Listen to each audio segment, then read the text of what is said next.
देश की न्याय व्यवस्था को सुदृढ़ बनाए रखने के लिए 1 जुलाई को 3 नए कानून लाए जा रहे हैं। ब्रिटिश अर्थात अंग्रेजों के द्वारा बनाए गए आईपीसी को खत्म कर सीआरपीसी, जो भारतीय संगठन के माध्यम से बनाए गए ये धाराओं का एक गत्था है, उस गत्थे में शामिल इसको किया जा रहा है। देश को चलाने के लिए हमारा संविधान है, तो ही तमाम न्यायिक व्यवस्थाओं को, आपराधिक किस्म के लोगों को तंज कसने के लिए भारतीय दंड संहिता है।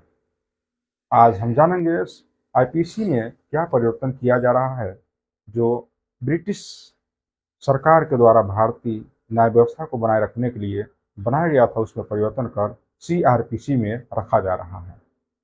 अर्थात जो चीज़ें इंग्लिश में थी उसे हिंदी में कन्वर्ट कहीं न कहीं किया जा रहा है।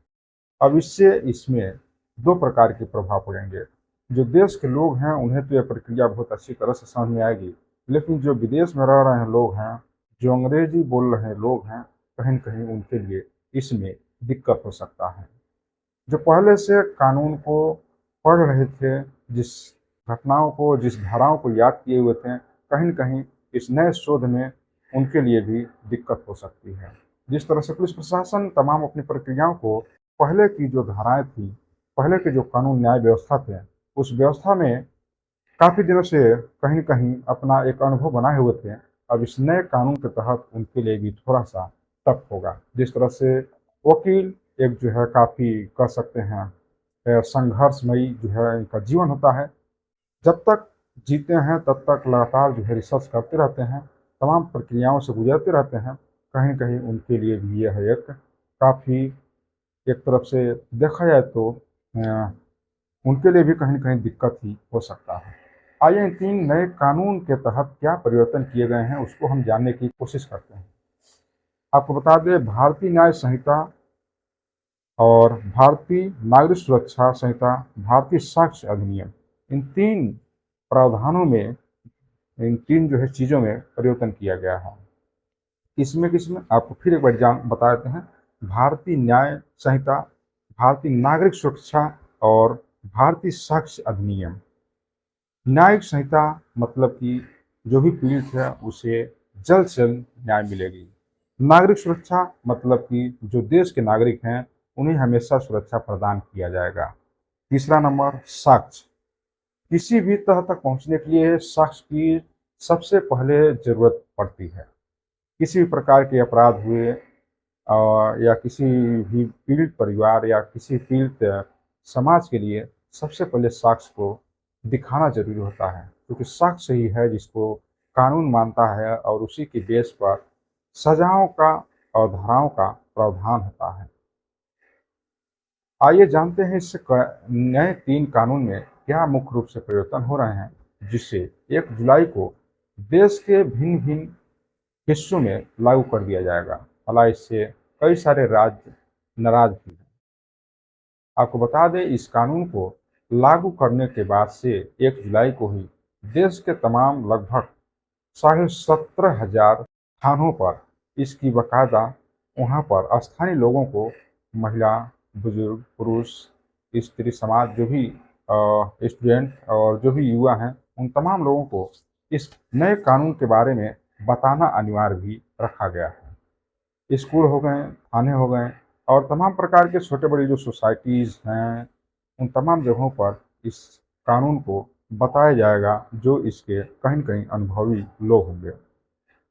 इस कानून को अभी देश में लागू करने से पहले लगभग सवा 6 लाख लोगों ने इस कानून को समझा है, इसकी ट्रेनिंग लिया है, ताकि इस कानून के बारे में लोगों को बता सकें। अब आइए जानते हैं इस कानून में क्या कुछ खास है, क्या इसकी कमियां हैं। क्योंकि हर सिक्के के 2 पहलू होते हैं और इस कानून में जो ये कानून है, जिसमें भारतीय न्याय की बात की जा रही है, नागरिक सुरक्षा की बात की जा रही है और साक्ष्य की बात की जा रही है। इन तीनों चीज़ों में जानने की कोशिश करते हैं आखिरकार क्या मूल रूप से परिवर्तन हो रहे हैं। पहला परिवर्तन हम जान लेते हैं इसमें न्याय मिलने की प्रक्रिया के बारे में, क्योंकि पहला जो है न्याय ही है। पहले हमारे देश में एफआईआर हो जाने के बाद से वर्षों तक लग जाते थे उसे न्यायालय तक पहुंचने में, पीड़िता को न्याय मिलने में। लेकिन उस चीज़ में परिवर्तन किया गया है जो काफ़ी सराहनीय है। अब इस चीज़ में परिवर्तन ये किया गया है कि कितना भी जो है संगीन अपराध हो या पीड़ित व्यक्ति हो, उससे 90 दिन के अंदर न्याय मिलेगा और जो अपराधी किस्म के लोग हैं उन्हें सजा का प्रावधान किया गया है। पहला है तो बहुत ही देखा जाए तो न्यायिक रूप में देखा जाए काफ़ी जो है यह तंदुरुस्त कहीं न कहीं देखने के लिए मिल रहा है। दूसरी बात इसमें एक और है, पहले जो महिलाओं पर, बच्चों पर दुष्कर्म होते थे, पॉक्सो एक्ट देखा जाए के तहत जो है अपराध होते थे, लेकिन उस पर काफ़ी दिन तक सुनवाई नहीं होती थी। लेकिन अब इसमें प्रावधान किया गया है आजीवन कारावास का। जो भी व्यक्ति किसी भी महिला पर या नाबालिग बच्चों पर पॉक्सो एक्ट के तहत अपराधी करार किया जाता है, दोषी जो है करार किया जाता है, तो उसे कहीं न कहीं आजीवन कारावास की सज़ा हो सकती है।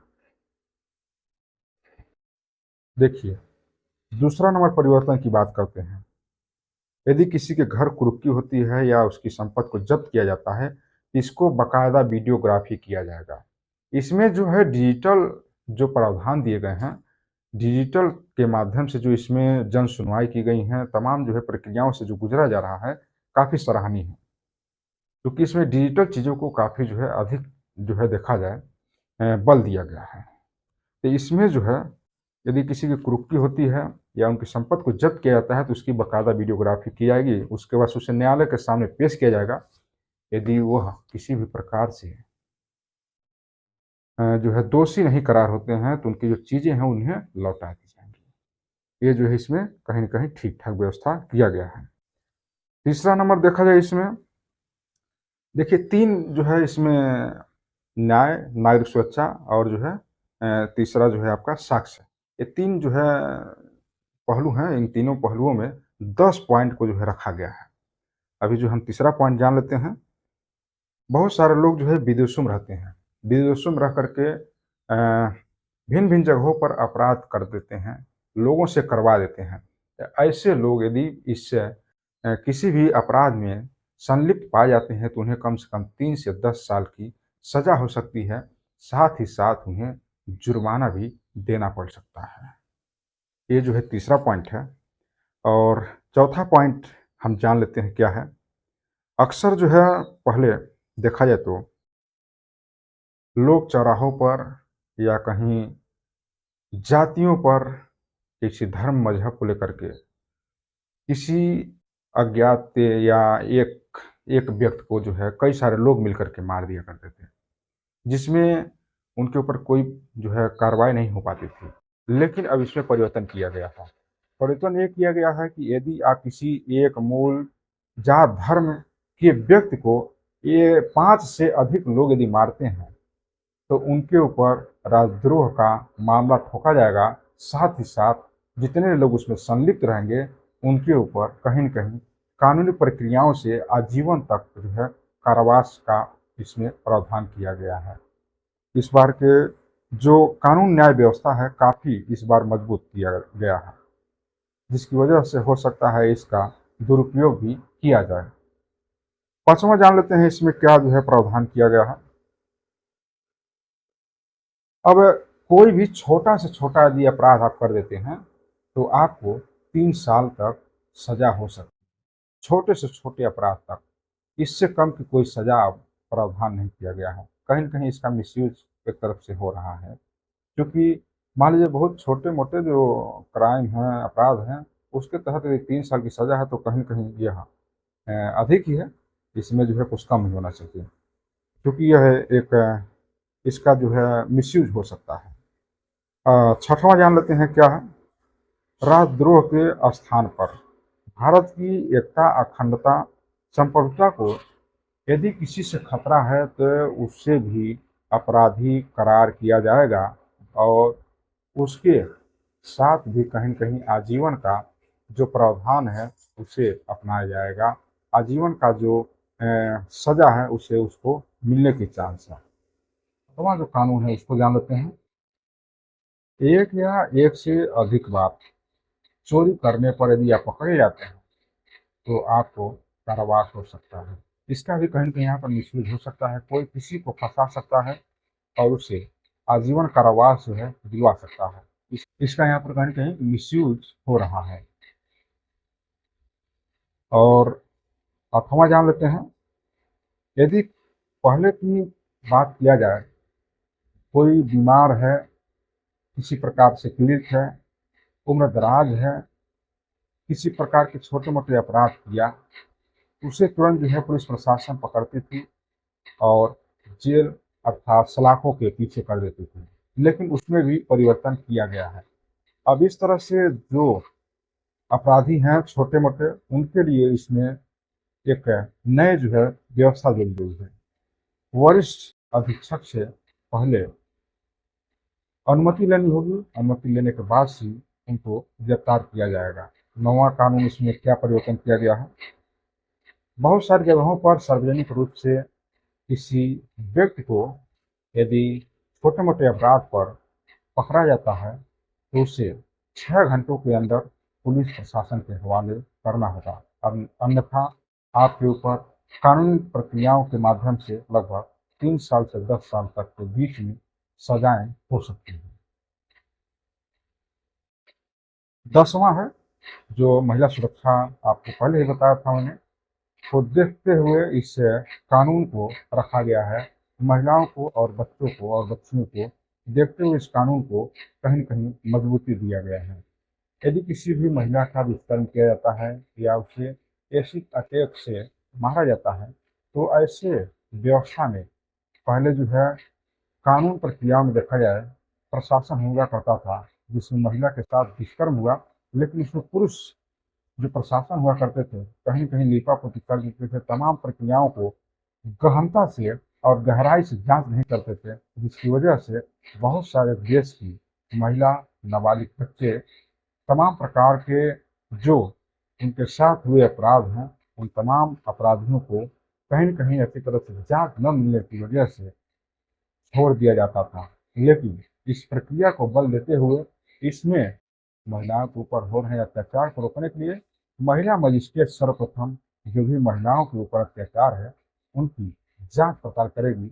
साथ ही साथ उनके साथ जो है पुलिस प्रशासन भी इस महिला के अनुमति पर अर्थात महिला मजिस्ट्रेट की अनुमति पर तमाम प्रक्रियाओं की जाँच भी करेंगे। नए कानून लाए गए हैं। अब इस नए कानून को देश के भिन्न-भिन्न जगहों पर, सार्वजनिक स्थानों पर लोगों को बताया जाएगा। अब इसमें कुछ कमियाँ भी थी, हमने आपको साथ ही साथ बताते हुए चला है, क्योंकि कहीं न कहीं हर सिक्के के 2 पहलू होते हैं। तो इस कानून में देखा जाए, जिस तरह से व्यवस्था किया गया है, कहीं न कहीं इसमें जो है, जो अपराधी किस्म के लोग हैं या कहीं न कहीं उन्हें जो है जिस तरह से वर्तमान में परिवेश देखा जाए, सीबीआई और सीआईडी और जो है सहारा लेती है सरकार और तमाम जो विपक्ष को जिस तरह टारगेट किया जा रहा है, कहीं न कहीं यह जो है आम जन के लिए एक तरफ से देखा जाए तो बहुत सुरक्षित नहीं है। क्योंकि जो इस देश में बड़े-बड़े अपराधी हैं, वो अपराध करके घूम रहे हैं और जो छोटे-मोटे अपराधी हैं, उनके ऊपर बुलडोज़र चल रहे हैं। कहीं न कहीं इस कानून के तहत जो है देखा जाए तो विपक्ष एक तरफ से कमज़ोर बनेगा। दूसरा नंबर आम जन के ऊपर भी कहीं न कहीं इससे प्रभाव पड़ेगा। भला जो अपराधी हैं, यदि उनके ऊपर एक कानून लागू होता है तो काफ़ी बेहतर होगा। लेकिन यदि इसका मिसयूज़ होता है तो काफ़ी कहीं न कहीं इसका जो है दुरुपयोग माना जाएगा। चलिए प्रक्रिया कैसी लगी है आप लोगों को कमेंट बॉक्स के माध्यम से दिखा दीजिएगा। मिलते हैं अगली खबर के साथ। जय हिंद, जय भारत।